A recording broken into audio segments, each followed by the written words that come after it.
Hi everybody, it's Tif. Frank and I are back home in Santa Cruz, California. We'll be back to Little Bird in about a week. In the meantime, we've been getting a lot of questions about our 6,200 mile, 28-day passage from Cape Town to Grenada. So hopefully we'll answer as many questions as we can in this video.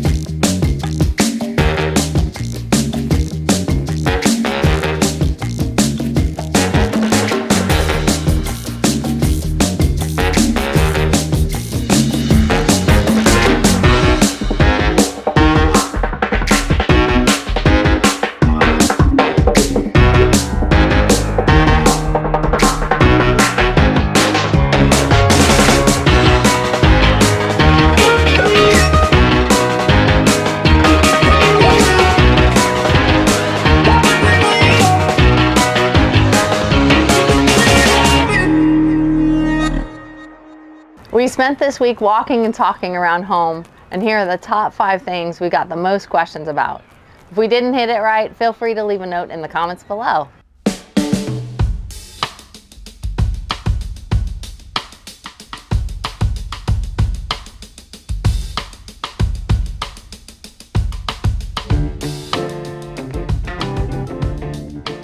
Yeah, I mean, the trip was, well, it was the longest passage we've ever done. You know, that was a long one. 6,000 miles is about as long as you would go anywhere. So it's long. I mean, that's the first thing about it. What do you think you learned the most? That I'm capable of something like that. So the first thing everyone seemed interested in is eating. Food is comfort. Like how do you provision and how do you make sure you have enough food for a 30-day passage, which is really planning for a 60-day passage. We really started very analytically. We made a spreadsheet and we put in there how many cups of rice per week, how many things of pasta, how many cans of tomato, and we came up with a pretty good list of what would keep us from starving. But that really wasn't what we wanted to live on for 30 days, so what we really did was go out and get some recipes. Got some books. The Boat Galley was one of them, and got online and looked up some Instant Pot recipes, and when we started to put together a list of things we thought we might cook, then that helped us build the provisioning list. And then we were able to go in Cape Town and get a lot of fresh food. The fresh food lasted us about 7 to 10 days, almost to St. Helena. So about a third of the trip. We are still eating all the canned tomatoes in the Caribbean, but that's good because there's not a lot of provisioning in the Caribbean. Yeah. One thing that was really nice was we decided to actually get some prepared foods in Cape St. Francis, and we contacted a caterer there and she prepared it and froze it for us. At first we were thinking we would use it at the beginning of the trip, but we decided to save it to the end of the trip. And that really saved us because at the end there, it was pretty rough. Yeah, right when you get up to the shoulder of Brazil, it's beam on seas, it's kind of coming at right up from the side, which is pretty uncomfortable on a catamaran. So we knew we would want some comfort food at that point that we wouldn't have to be in the galley a lot. So prepared food always on a passage. Yeah, that was great. So one of the things I thought was really important was having snacks. In South Africa, they have this cool thing called Biltong, which is like super good beef jerky. So we brought a whole bunch of that. And then South Africa also has a thing called Rusks, which are like biscotti or something. Yeah. So you could be on your watch at night, you'd be dipping your Rusks into coffee, and that really made you feel good no matter how bad it was out there. Yeah, and I kept a little stash of things in my bunk too. Everybody had their private stash in the bunk. Yeah. Oh, and maybe a word about fishing, because everybody's like, well, didn't you just eat fresh fish all the time? We all really like fishing, but we knew we weren't going to catch fish in an open ocean passage. And I think that's pretty common, and I think people are always wondering, why didn't I catch fish across the ocean? And really, fish are only at where there's a change in depth, like a seamount, or maybe some currents are coming together with warm water and cold water. When you're in open ocean sailing, you're typically not running into that unless you go off your run line. And when you're sailing, as opposed to in a fishing boat, it's a little hard to go 100 miles out of the way. But we knew coming to St. Helena, going up towards Brazil, we might catch fish, and that's really what we saw. When you're doing a passage, whether it's 5 days or 14 days or really 30 days, it doesn't, you get into the groove, Yeah. And then once after that third or fourth day, you're doing your watches. We were 2 hours on, 6 hours off. 4 people on the boat, and you know, you just kind of get into it, and the days go and go and go and go and kind of blend into one. I think when we stopped in St. Helena, we couldn't get on the island because of COVID. But we did spend 2 nights there because we wanted to pick up a little extra fuel. And you know, it's just like restarting. It makes it actually harder to stop sometimes. And we, you know, like you said, we did stop, got to jump in the water, enjoy the, you know, sort of the island on the outskirts. So that was really nice. But you're right. I think in some ways it made it a little bit harder. It's definitely the routine on a long passage that makes it bearable, because you know, I think you know, you're going to be miserable at times on a long passage. You know, things are going to go wrong, things are going to get scary, things are going to get boring, but I think the routine saves you. You know, what do you think was the most important thing for you as far as the routine? You know, it's always good to know your watch is going to end. So the routine, you know, you have a definitive time, like, okay, I'm getting tired. I know this is not going to last forever. I can go a bit longer. You know, one of the things that worked, I thought, pretty well on the watch schedule for cooking was we obviously did our 2-hour watches, but then everybody did cooking and cleaning every 4th day in addition to the watch. They didn't get a day off of watch. They definitely did the cooking and cleaning, and they were responsible, you know, for lunch and dinner. We didn't do breakfast in that. But they had to cook and clean for lunch and dinner, and it kind of helps, because sometimes when you cook and you don't clean, you make a bit more of a mess. What about exercise, Tif? How were you able to exercise on the passage? How about not at all?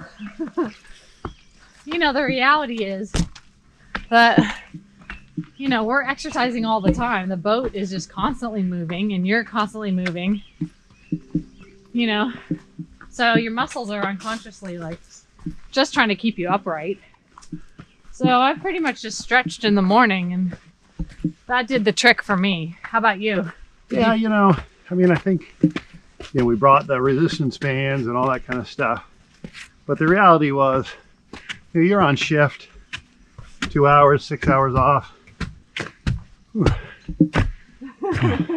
Maybe we should have exercised a little bit more. One thing that people asked us a lot was, how did we do weather? How did we stay connected? Weather seems boring. So in addition to the regular stuff like a Iridium Go, which we do predict wind and all those kind of things if we needed more of a backup, it has a KVH V7, and it gets you home style internet in the middle of the ocean. It's supposed to work everywhere except some parts of the South Pacific, but the reality is it got cloudy a couple times and a little rough, and as the satellite it was trying to pick up from was on really low on the horizon, we were losing it for, you know, hours at a time over a few days. Sort of at home we're always looking at Instagram, and on the passage you're just always looking at predict wind. This year, just like the Ark, it was pretty rough. We were in the South Atlantic instead of the North Atlantic where the Ark was, but it was still, you know, really confused seas. A lot of stuff that was coming from 3 and 4 directions, and we had wind. Like normally you don't have very much wind all the way to St. Helena. We had wind pretty much the whole passage except for a couple days, and you know, even even was able to sail across the equator, which is usually the doldrums. I find the thing about cruising is that the passages are, you know, I don't know, they're like why people might climb a mountain. They're really hard, and then when you're done with it, you're like, ooh, I did that. And it was miserable at the time, but it was fun, and I when you look back, something. You're like really glad you did it. Yeah. And then you have the other side, which is like you're in anchorages in the Caribbean and it's a vacation. So it's definitely both sides of that, which is what I like about it. So, you know, the big thing that for me was seasickness. Yeah, for sure. And I think this is, you know, something that is always on people's mind because it's so debilitating, and how did we combat that? And who had issues? There's a point where everybody gets seasick, and you know. So how do you manage it? Well, you know, I mean, I think at times I will take, you know, medicine. Maybe the night before you're like, okay, it's going to be kind of a rough day tomorrow. Let's take some bonine. We went around the Cape of Good Hope in South Africa. It wasn't especially stormy or windy, but it was really rough. The sea state was horrible, and everybody got sick. And 2 times where I was pretty laid up, and the second time, and it was the only time, there was a half an hour of my watch I couldn't do. But other than that, post it up for all your watches. You didn't think you were gonna? No. When you're feeling sick, not eating is a bad idea.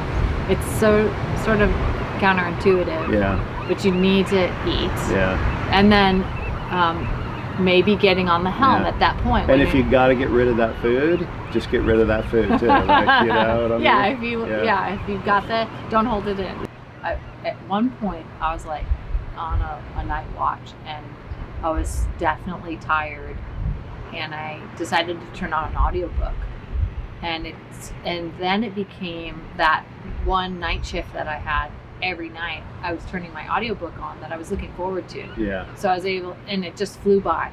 It was really the people we were with that made, you know, like all four of us were just super positive. Yeah. You know, we all had our moments, Yeah. granted. Yeah. You know, like you're out there 30 days in a fairly small space. Yeah.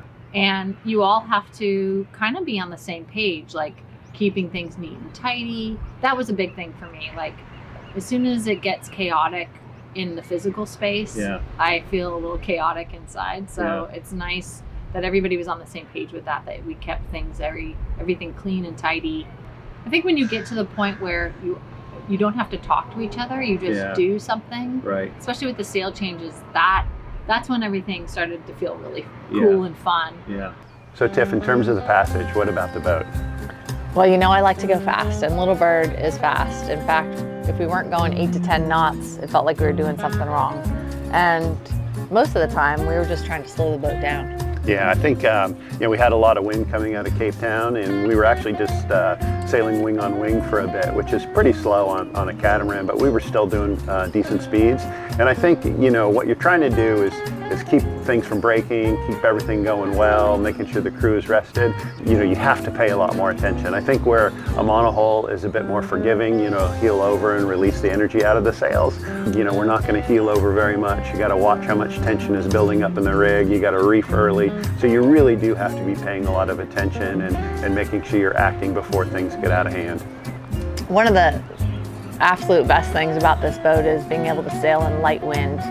And that's what I noticed with this boat as opposed to some of the other boats we had. You know, in light winds, we would be going maybe 4 to 6 knots, whereas on this boat, fairly light winds, you know, you're going more into the 6 to 8 realm, which felt a little bit better. Yeah, it was nice to not turn the motor on as much. We were finding on Little Bird, you know, we could get down into a bit lower winds, put up a little bit more sail, and we would still be doing pretty decent times. So one of the great terms in sailing is fast is fun, but on a catamaran like this, fast is also pretty loud. These boats are pretty stiff and they're going really fast, so there's going to be noise associated with that. Yeah, it got really noisy, especially when you were down below, but it wasn't too bad when we were up top. The other thing about Little Bird that we loved was all the creature comforts. I mean, we had an induction stove, we had I never thought I'd be talking about stuff like this. Steam oven, we had air conditioning. One of the things that really allows for that is all the advances in lithium ion technology. To put it in perspective, you know, we have 35 kilowatt hours of lithium ion battery storage. The average house in the US uses about 28 kilowatt hours a day, and that's backed up by 3.6 kilowatts of solar power. So, you know, most of what we use in the day can be regenerated by solar. Little Bird does not have a generator. Instead, it has something called Integrel alternators, which are kind of like on-engine DC generators that power a really large 48-volt battery bank. Now, when you're running both engines, even at like 12 or 1400 RPMs, we're actually charging at 15 kilowatts. So, you know, we're going to charge up what we've depleted out of the batteries in a half hour to 45 minutes on a typical day. If you're interested in, you know, learning a little bit more about that, maybe put some comments in the section below, and we'll throw together a little video on that as well. Yeah, so in general, you know, the boat was awesome for doing a 6,200 mile passage. We were in comfort, we went fast, you know, we did it in only 28 days. You know, I think we had a great passage and it was a lot of fun. Yeah, glad we did it.